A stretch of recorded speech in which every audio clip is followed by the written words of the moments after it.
आज का टॉपिक है प्लेग। आज हम डिस्कस करेंगे कि प्लेग क्या होता है। तो प्लेग एक बहुत ही जल्दी फैलने वाला, बहुत ही जल्दी ट्रांसमिट होने वाली इन्फेक्शियस डिसीज़ है, जिसमें कि सबसे ज़्यादा रेस्पिरेटरी ट्रैक्ट जो है वो इन्फेक्ट होता है। इसके अलावा जो लिम्फ जो सिस्टम है, लिम्फेटिक सिस्टम, वो उसमें जो है प्रॉब्लम्स आती है। इसके अलावा जो ग्लैंड्स हैं, ग्लैंड्स में बहुत ज़्यादा जो है स्वेलिंग हो जाती हैं, स्वेलन ग्लैंड्स रहती हैं। और इसके अलावा जो है प्लेग में अनदर प्रॉब्लम्स आती हैं, जैसे कि ब्लड इन्फेक्शन। तो इसको हम कहते हैं प्लेग। और इसका जो मोड ऑफ ट्रांसमिशन है वो है डेड एनिमल हो गए या फिर रोडेंट्स हो गए, चूहे वगैरह जो हैं उनसे जो फ्लाइज होती हैं, सैंड फ्लाइज होती हैं, वो उन पर बैठती हैं। जो मरे हुए जानवर होते हैं या रोडेंट्स होते हैं वो उन पर बैठकर, और फिर उसके बाद में अगर वो जो ह्यूमन को बाइट करती हैं या फिर जैसे कि उनके फूड के ऊपर बैठती हैं, तो जैसे फ्लाइज जो है इस जो बीमारी है वो सबसे ज़्यादा इसके एजेंट्स को जो है कैरी करती है और जानवरों से ह्यूमंस में जो है बीमारी को ट्रांसमिट करती है। तो इसका इंक्यूबेशन पीरियड जो है वो है 2 to 10 डेज़ का इसका इंक्यूबेशन पीरियड होता है। और इसके रिस्क फैक्टर जो हैं वो हो सकते हैं, जैसे कि विलेज एरिया, गांव के एरियाज़ में जो है, और जैसे कि जो जानवर हैं, बीमार जानवर हैं, या फिर बहुत ज़्यादा वहाँ पर चूहे हैं किसी जगह पर और फ्लाइज उन पर बैठती हैं मरे हुए जानवरों के ऊपर, तो उनकी बॉडी से जो है बैठकर ये कॉज करती हैं फ्लाइज ह्यूमंस में प्लेग को। इसके अलावा जो लोग जैसे कि टूर करते हैं, टूर पर जाते हैं जो लोग, या फिर जिन लोगों को भी जैसे कि वाइल्ड लाइफ जो है वहाँ पर बहुत ज़्यादा जैसे कि कैंपिंग का जो वो रहता है, तो कैंपिंग की वजह से भी उन लोग में प्लेग हो सकता है। बिकॉज़ वहाँ जो जंगल का एरिया रहता है वहाँ पर जो है जानवर भी रहते हैं और वहाँ से जो फ्लाइज हैं वो उसको ट्रांसमिट कर सकती हैं। इसके अलावा इसके सिम्टम्स के बारे में बात करेंगे तो सिम्टम्स में है जो निमोनिया हो सकता है। 3 टाइप्स के जो है प्लेग होते हैं, एक निमोनिक प्लेग है, एक ब्यूबोनिक प्लेग है, और थर्ड है सेप्टिसिमिक प्लेग।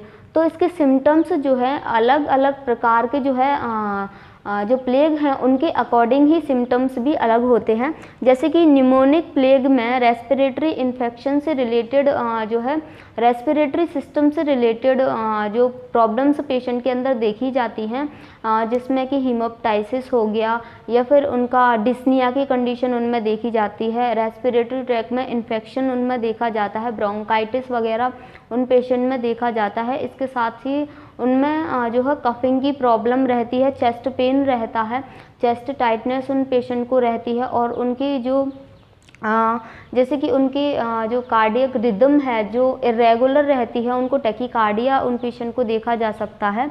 इसके अलावा ब्यूबोनिक जो प्लेग है, तो जो ब्यूबोन है, ब्यूबो जो है सबसे पहले जो है वो लिम्फ नोड्स को ब्यूबो कहा जाता है, जिसमें कि लिम्फ नोड्स का इन्फ्लामेशन होता है।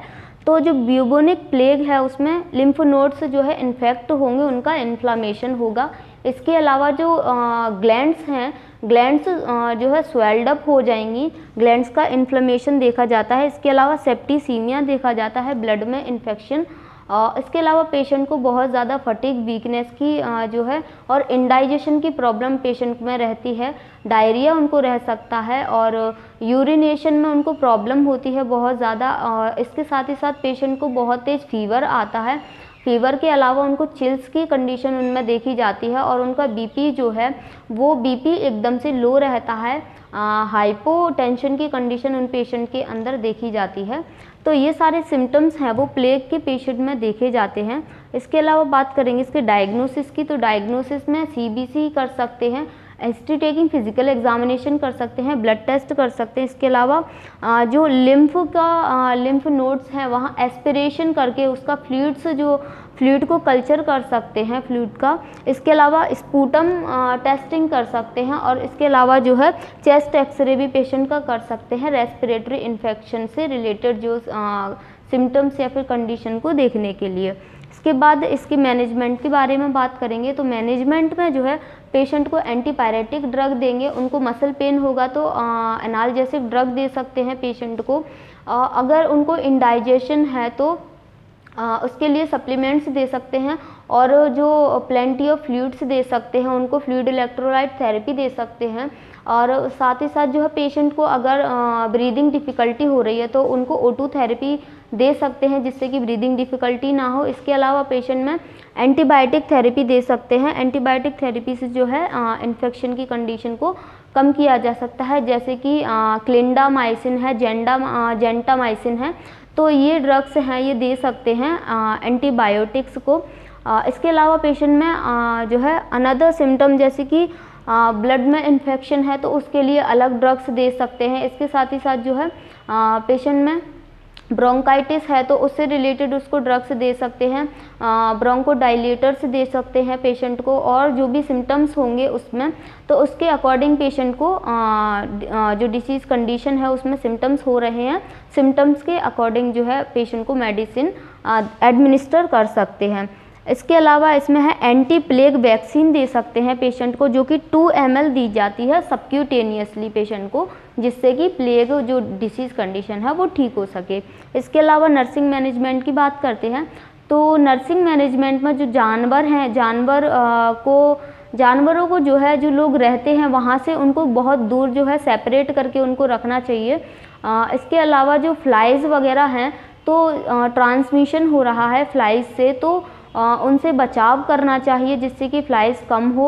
इसके अलावा कीटनाशक जो दवाएं हैं, मेडिसिन्स हैं, उनका प्रयोग करना चाहिए, उनका यूज़ करना चाहिए जिससे कि फ्लाइज़ और रोडेंट्स वगैरह जो हैं वो इतने ना हो और जिनसे कि ट्रांसमिट ना हो इन्फेक्शन की कंडीशन। इसके अलावा पेशेंट का वाइटल साइन चेक करते रहेंगे, उनको अच्छी फ्लूइड और जो है सॉफ्ट डाइट देंगे उसको, जिससे कि उनका डाइजेशन ठीक से हो सके। और सॉफ्ट डाइट के अलावा जो है इलेक्ट्रोलाइट देंगे उनको, और प्लेंटी ऑफ वाटर देंगे उनको पेशेंट को, और इसके अलावा उनको रेस्ट देंगे, प्रॉपर रेस्ट पेशेंट को देंगे जिससे कि उनकी जो कंडीशन है वो जल्दी ही ठीक हो सके। इसके अलावा पेशेंट में जो है हेल्थ एजुकेशन देंगे कि वो आइसोलेट रहें और दूसरे लोगों से, जो हेल्थी पर्सन है उन लोग से आइसोलेट रहें, और इसके अलावा हैंड वॉशिंग करते रहें ठीक से, और प्रॉपरली कुक्ड फूड लें वो लोग। प्रॉपरली कुक्ड फूड के अलावा जो है उन लोग क्लीन वाटर और क्लीन फूड लें जिससे कि उनमें कोई भी कंटामिनेशन होने के चांसेस ना रहें और इन्फेक्शन ट्रांसमिट ना हो, इन्फेक्शन जो है प्रिवेंट हो सके। तो ये सारे हम इनमें नर्सिंग मैनेजमेंट कर सकते हैं। तो आज हमने पढ़ा था प्लेग के बारे में, प्लेग क्या होता है, इसके 3 टाइप्स होते हैं, और जो इसमें सिम्टम्स हैं वो प्लेग के टाइप्स के अकॉर्डिंग इसमें सिम्टम पेशेंट में शो होते हैं, इनका कैसे मैनेजमेंट किया जाता है, कैसे इसको प्रिवेंट किया जाता है। तो आई होप आपको ये टॉपिक समझ आया होगा। अगर आपको कोई भी डाउट हो तो आप पूछ सकते हैं। Thank you.